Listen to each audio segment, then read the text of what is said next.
Sahih Bukhari һәм Муслимдә китерелә. Ансарлардан булган кешеләр килделәр Аллаһ илчесе саллаллаһу алейһи ва сәллям янына һәм аннан мал сорадылар, ярдәм сорадылар. Ул аларга бирде. Аннан соң тагын килеп сорадылар һәм ул аларга тагын бирде.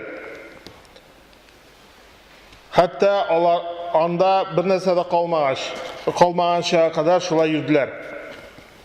Аннан соң әйтте: "Миндә малдан нәрсә дә булса, мин аны сездән саклап калмамын" ди. Ягъни яшереп калдырмамын. Ләкин кем сораудан üstün булса, Аллаһ Тәгаләгә гыйффәт, паклык бирер, йөрәк паклыгын бирер. Һәм кем үзен бай итеп сизсә, Аллаһ Тәгалә аны байытыр. Һәм кем сабыр итсә, Аллаһ Тәгаләгә сабырлык бирер. Һәм кешегә сабырлыктан да хәерлерәк һәм киңрәк нәрсә бирелмәде дип әйтте.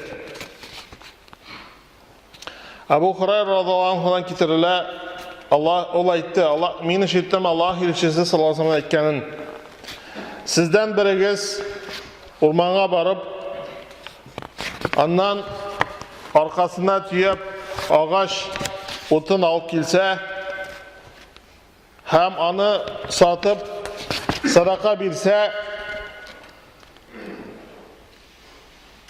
һәм кешеләрдән соранудан üstün үзен күрсә, бу аның өчен сораудан хәерлерәк булыр. Ул кеше сорый, һәм икенче кеше аңа яисә бирә, яисә бирми. Ягъни üstün кул, ягъни бирүче кул, алучы кулдан хәерлерәк. Һәм үзенең гаиләңнән башла. Ягъни үзенең гаиләңне тәэмин итүдән башла, аннан артса инде садака итеп кешеләргә тарат."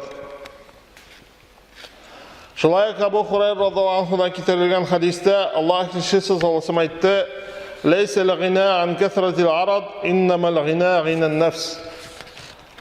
Байлык ул күп мал булуда түгел, ә байлык ул жан байлыгы.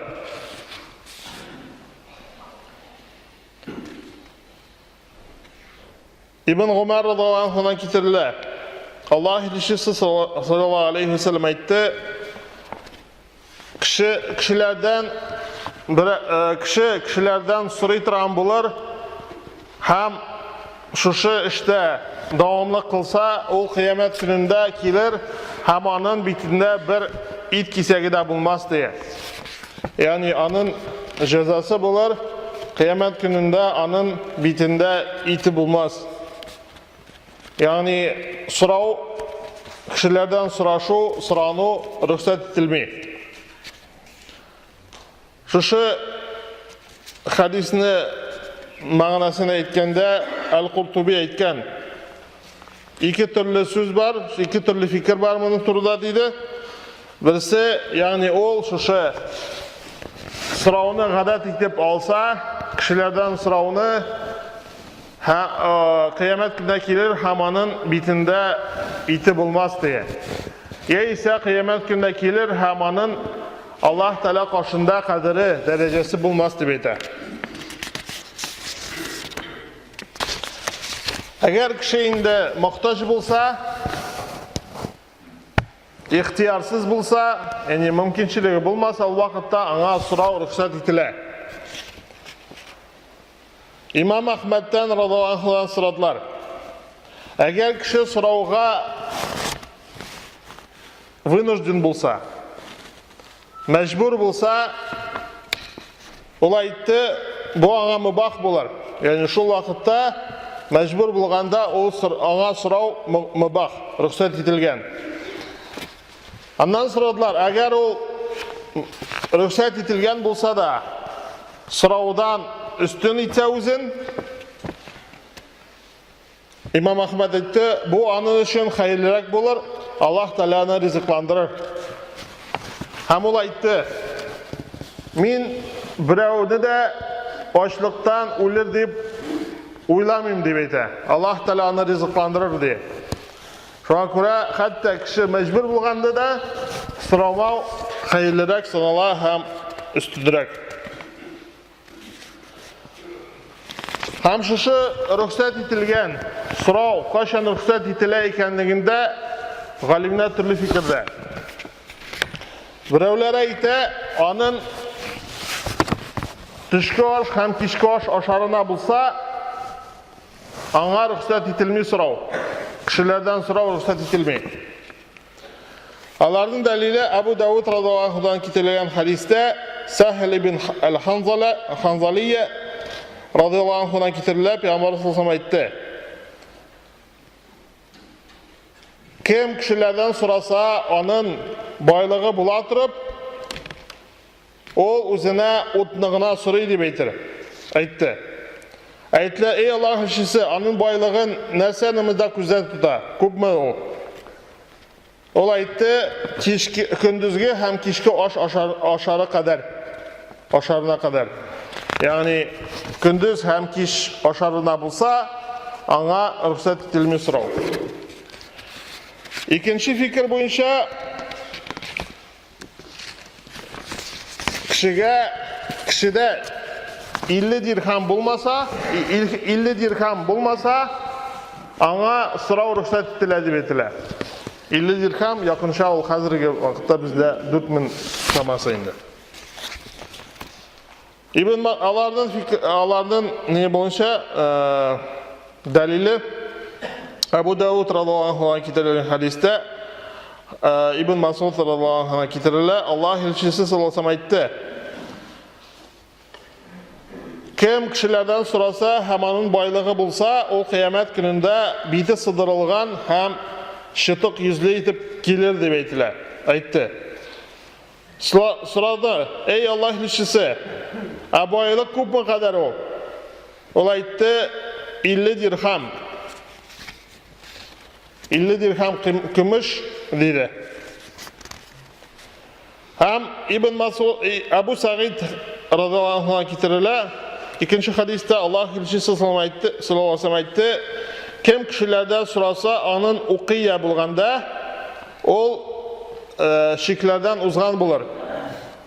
Укия ул 40 дирхам була инде.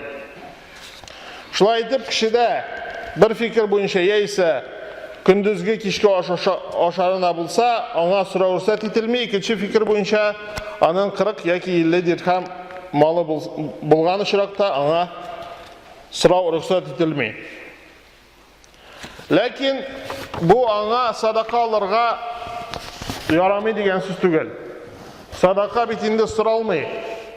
Әгәр соралмыйча бирсә, аңа алу рөхсәт ителә. Ә инде сорау ул рөхсәт ителми. Ата ибн Ясар радиллаһу анһу сөйли. Аллаһ элчесе саллаллаһу алейһи җибәрде Гомар радиллаһу анһуга ниндидер мал инде. Һәм Гомар радиллаһу анһу кире кайтарды. Аллаһ элчесе аннан сорады саллаллаһу алейһи: "Нигә син аны кире кайтардың?" дип әйтә. Ул әйтте: "Ey Аллаһ элчесе, әллә син безгә хәбәр итмәдеңме? Безгә берәүдән дә бер нәрсә дә сорарга ярамый икәнлеген, сорамаска икәнлеген." Аллаһ элчесе әйтте: "Бу бит сорануга кагылганда, ягъни кешеләрдән сорашып йөрү турында әйттем мин. Әгәр дә соралмыйча сиңа мал килә икән, ул вакытта ул Аллаһ Тәгалә биргән сиңа ризык булыр. Ягъни соралмыйча алынса, ул вакытта ул Аллаһ Тәгалә биргән ризык булыр. Ә инде сорап алса, ул вакытта рөхсәт ителми." Шул вакытта Гомар радиллаһу әйтте: "Аллаһ белән ант итәм, мин берәүдән дә бер нәрсә дә сорамамын, ләкин миңа сорамыйча бер нәрсә бирелсә, мин аны әлбәттә алырмын" диде. Һәр хәлдә дә аңа сорануга мәҗбүр булса да, соранудан тыелу хәерлерәк санала. Чөнки хадисләрдә китерелә, Саубан радиллаһу анһу әйтә, Аллаһ элчесе әйтте саллаллаһу алейһи: "Кем миңа кешеләрдән бер нәрсә дә сорамаска вәгъдә бирсә, мин аңа җәннәтне вәгъдә итермен" диде. Сәубан мин деп әйтте. Мин вағда берем деп әйтте. Біреуден де бір нәрсе де сұрамамын деп. Һәм Ибн Мәҗә шушы хадисте арттырып яза, Сәубан радиллаһу анху атта барганда аның камчысы төшсә, ул берәүдән сорамыйча үзе төшеп, аны ала торган булган. Яни шундый дәрәҗәдә кешеләрдән берсе дә сорамый торган булган. Һәм шулай ук Ауф ибн Малик радиллаһу анху әйтә, biz Аллаһ илчесе саллаллаху алейхи янында 7, 8 яки 9 кеше идек, һәм без бәйгать бирдек. Бәйгать бирдек, яни буйсынабыз дип. Шул вакытта без сорадык Аллаһ илчесеннән, без бәйгать бирдек. Нәрсәгә дип? Ул әйтте, Аллаһка гына гыйбадат кылырга һәм аңа ширик кылмаска, 5 вакыт намаз укырга, тыңларга һәм буйсынырга. Һәм шыпырт кына әйтте безгә кешеләрдән бер нәрсә дә сорамаска.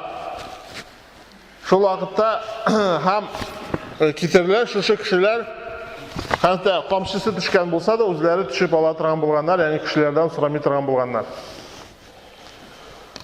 Ягъни шушы хадисләрдән аңлашылганча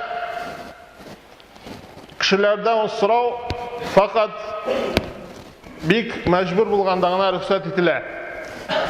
Ул вакытта да сорамау хәерлерәк. Беренче чиратта Аллаһ Тәгаләдән ярдәм сорарга кирәк. Чөнки кешеләр биргәндә дә Аллаһ Тәгалә бирүче. Яни кешеләр аша Аллаһ Тәгалә бирә, Аллаһ Тәгалә рөхсәт итсә генә бирә алалар. Шуңа күрә беренче чираттан Аллаһ Тәгаләдән сорарга һәм урамда соранучыларга килгәндә төрле фикерләр бар.